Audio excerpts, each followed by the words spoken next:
And here's what's making headlines round the world. Speaking at Madhya Pradesh on his 75th birthday, Prime Minister Narendra Modi has once again underlined that India will not be scared by nuclear threats, and he also hailed the success of Operation Sindoor. Here's more.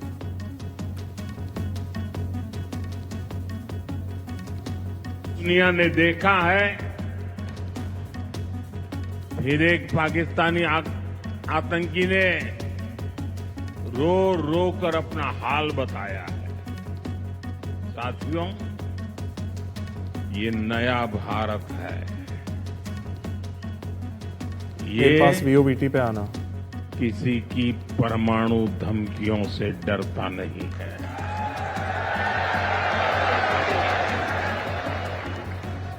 ये नया भारत है, घर में घुसकर मारता है।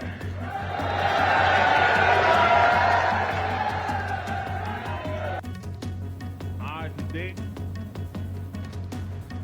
मां भारती की सुरक्षा को सर्वोच्च प्राथमिकता देता है। पाकिस्तान से आए आतंकियों ने हमारी बहनों बेटियों का सिंदूर उजाड़ा था। हमने ऑपरेशन सिंदूर करके आतंकी ठिकानों को उजाड़ दिया है।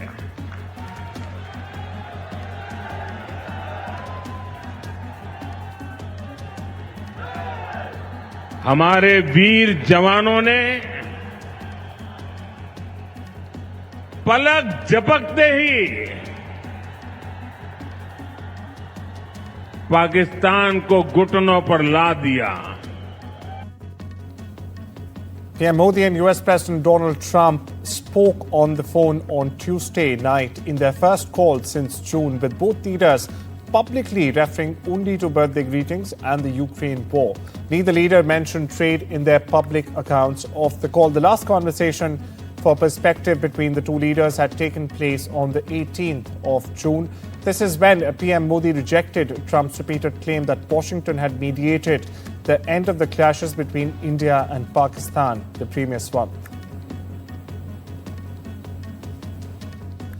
Across the northern border in Canada, as India and Ottawa resume diplomatic ties, Seeks for Justice SFJ, a US-based Khalistani outfit which has been banned in India, has threatened to siege the Indian consulate in Vancouver.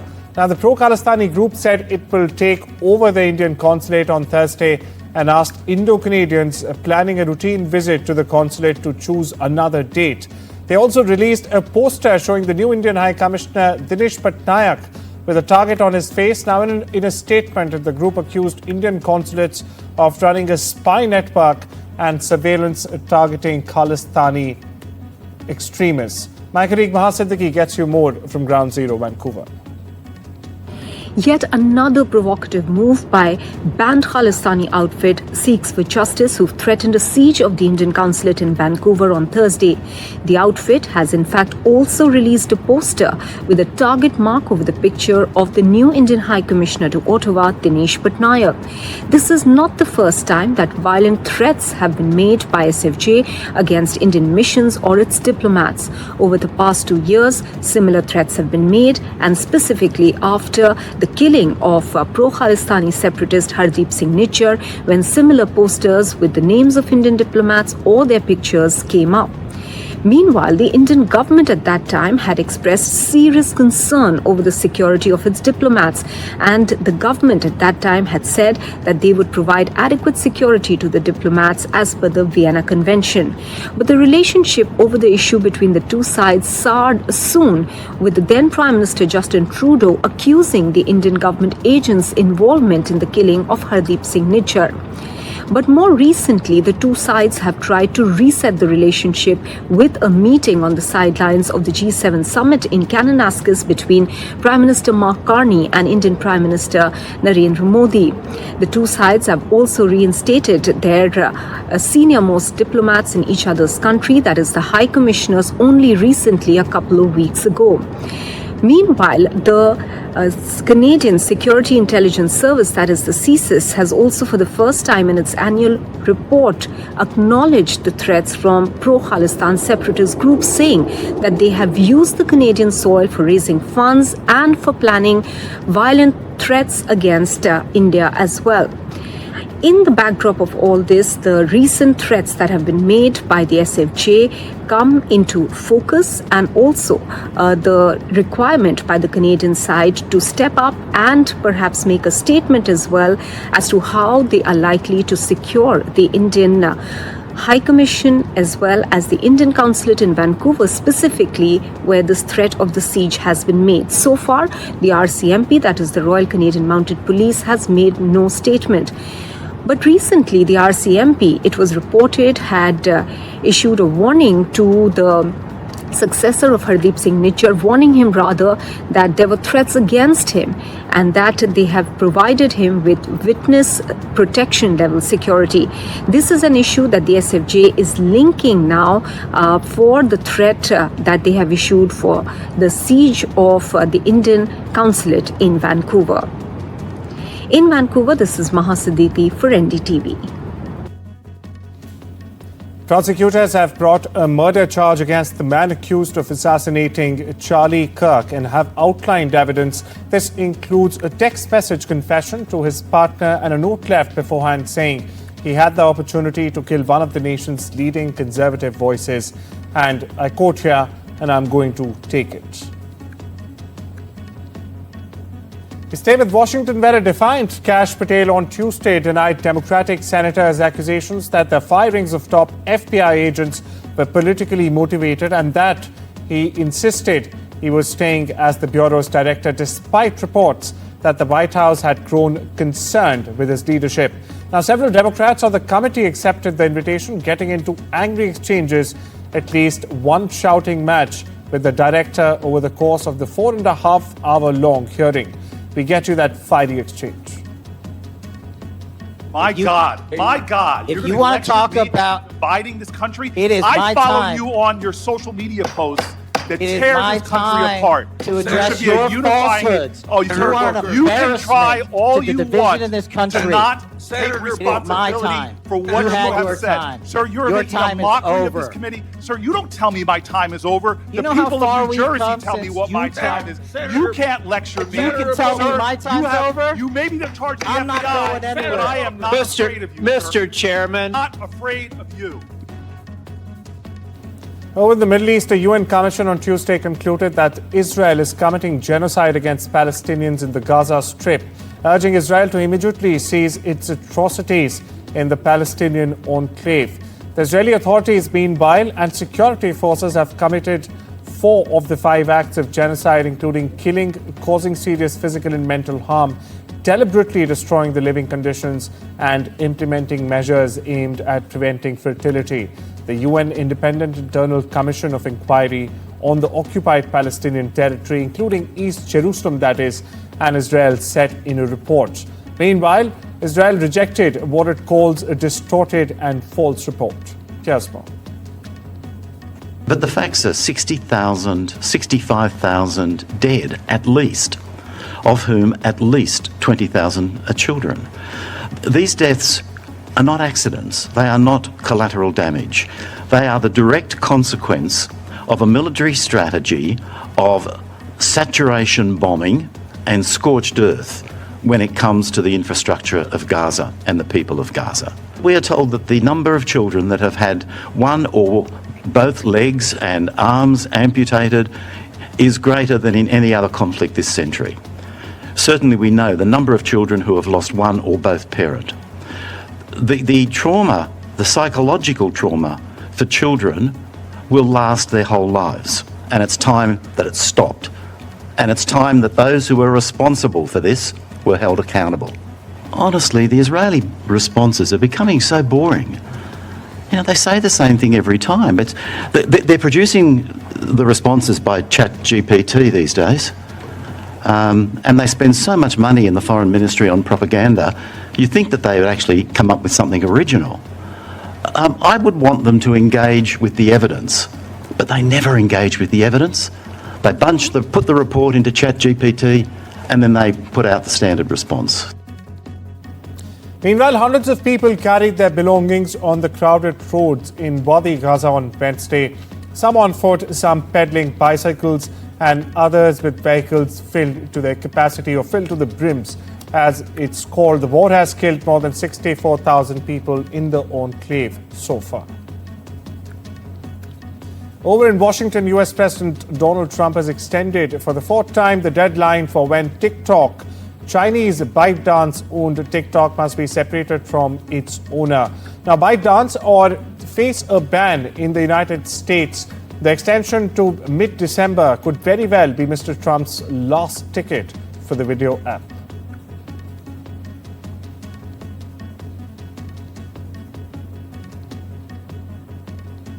US President Donald Trump arrived in the UK on Tuesday for a state visit during which the British government hopes a multi-billion-dollar technology deal will show the transatlantic bond that remains strong despite differences over Ukraine, the Middle East, and the future of the Western alliance. Listen in. Hello, everybody. We just had a great flight. And, our fantastic ambassador, we appreciate the job he's doing. Thank you, Coach. Really well, really well. The relationships are great, and he's been outstanding. So I want to thank him and for welcoming us.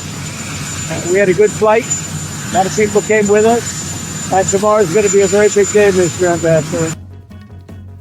Well, this is the heavily secured Winfield House in central London, the US ambassador's residence here. And President Trump is due to leave here and head to Windsor Castle late morning UK time. He will be greeted there initially by Prince William and Princess Catherine, and then by King Charles and Queen Camilla. During the day, there will be a carriage procession in the grounds of Windsor Castle, which President Trump will take part in. There will be things like looking at Churchill archives over the course of Wednesday and Thursday as well. We know that he will visit the tomb of the late Queen Elizabeth II in the grounds of Windsor Castle. That is, of course, the person that hosted him last time he had a state visit to the UK back in 2019. Military elements to the day on Wednesday too, such as a fly past using planes from both the United Kingdom and the United States. The famous UK Red Arrows will be involved as well. And then really one of the big set piece moments of Wednesday will be a state banquet at Windsor Castle in President Trump's honour. This is, of course, an unprecedented second state visit for President Trump. So keen was the government of Keir Starmer to extend this invitation via Buckingham Palace. Now, on Thursday, President Trump and Keir Starmer will hold talks at Chequers, which is the UK Prime Minister's country residence. They will sign off on a series of deals related to nuclear power, quantum computing, artificial intelligence, and more. Besides, you would expect that they will discuss Ukraine, Gaza, and more, but certainly a packed agenda for President Trump while he's in the UK. Ollie Barrett, NDTV, at Winfield House in central London.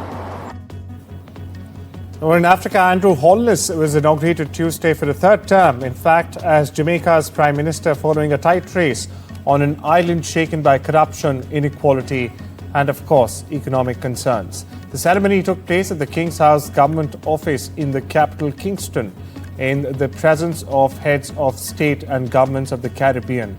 Under Holness, Jamaica has seen a 43% drop in killings so far this year in 2025. Now, this marks the most significant decline in decades. Here's more. Andrew Michael Holness, do solemnly, sincerely, and truly declare and affirm that I will be faithful and bear true allegiance to Jamaica, that I will uphold and defend the Constitution and the laws of Jamaica. Over in Latin America, inmates at the San Pedro prison in La Paz rioted on Tuesday, taking control of the jail for several hours together to demand more food and daily allowances. The penitentiary regime reported this year that there was a delay in paying the daily food allowances to the prisons that prisoners in Bolivia use actually for the purchase of food. The inmates used pot lids and as signs as they stood on the roof, as you see there right on your screens. They shouted, "We want to eat and we are hungry." Here's more. Para hacer el llamado al defensor del pueblo, a los derechos humanos, que se nos pronuncie. Uno, porque también a las autoridades judiciales, porque realmente San Pedro ha pedido que se nos escuche para la revisión de los casos. Staying with the region, protesters clashed with security forces on Tuesday in Ecuador's capital as demonstrators opposed the rise of diesel prices following the government's decision to end fuel subsidies. At one point, protesters forced their way through security to attempt to reach the Catalate National Palace and launched stones on uniformed police officers. The National Police began throwing tear gas and stun grenades to disperse the protesters. One woman, meanwhile, suffered head injuries. And well, with that, it's time we step into a short break. Much more on the other side. Don't you go anywhere.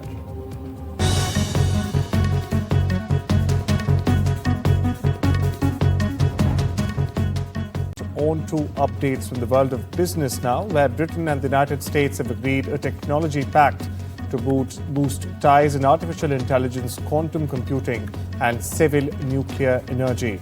Now, this with top US firms led by Microsoft pledging £31 million in UK investments. The tech prosperity deal is part of US President Donald Trump's second state visit to Britain, which will include a day, in fact, of pomp at Windsor Castle on Wednesday this evening, hosted by King Charles III and the royal family. The GSK on Wednesday says it plans to invest $30 billion in research and development and supply chain infrastructure in the United States over the next 5 years after US President Donald Trump arrived in Britain for an unprecedented second state visit to seal investment deals. Now, the company said its new facilities will bridge R&D and manufacturing across both the US and the UK, strengthening the two countries' leadership in life sciences. Ben & Jerry's co-founder Jerry Greenfield, whose name helped shape the popular ice cream brand, has quit the company, his partner Ben Cohen said on Wednesday, deepening the rift with partner Unilever, or parent in this case, after the takeover. Now, in an open letter addressing the Ben & Jerry community that was shared by Cohen on X, Greenfield said that the Vermont-based company has lost its independence since UK parent Unilever curtailed its social activism. Jude Law and Jason Bateman star as brothers in the new Netflix drama series Black Rabbit. Now, Jake, played by Law, is the owner of a New York City restaurant hotspot when his distant brother Vince, or Bateman in this case, shows up and brings a lot of baggage along. The brothers are forced to work together to maintain the success of the restaurant and their survival after Vince's deaths are revealed. Both actors also serve as executive producers, and Bateman also directed the 2 episodes. Listen in. The first time I really looked at it, it was really more as a producer, and I knew the world, I knew the spirit of the world that Zach and Kate were going to want to try and create, and I thought it was a great idea and a great setting for a drama. And I was intrigued about this format. Like you said, I've done long format before on television, but in sort of slightly different approaches, and this was the first time I was doing episodic in tranches of 2 with different directors. He was Robert Redford, the Hollywood golden boy who became an Oscar-winning director, liberal activist, and also godfather for independent cinema under the name of one of his best-loved characters, died on Tuesday at 89. Redford died at his home in Sundance in the mountains of Utah, the place he loved, surrounded by those he loved. Publicist Cindy Berger said in a statement, "No cause of death was provided. We leave you with this very special report. Take care and have a wonderful day."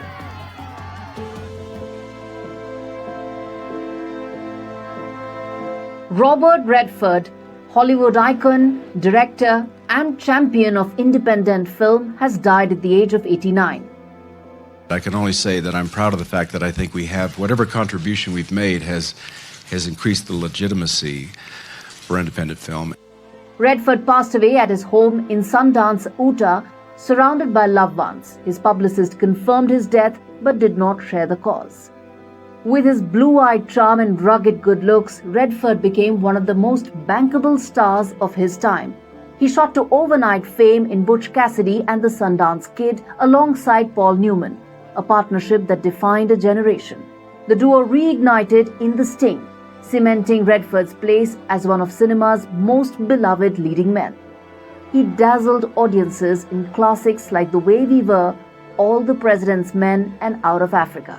But Redford was more than just a movie star. In 1980, his directorial debut, Ordinary People, won him Oscar for Best Picture and Best Director. Just as lasting was his vision for independent cinema. Through the Sundance Institute and its annual festival, Redford gave a platform to small, daring films that went on to shape modern storytelling. I love the festival. I started it.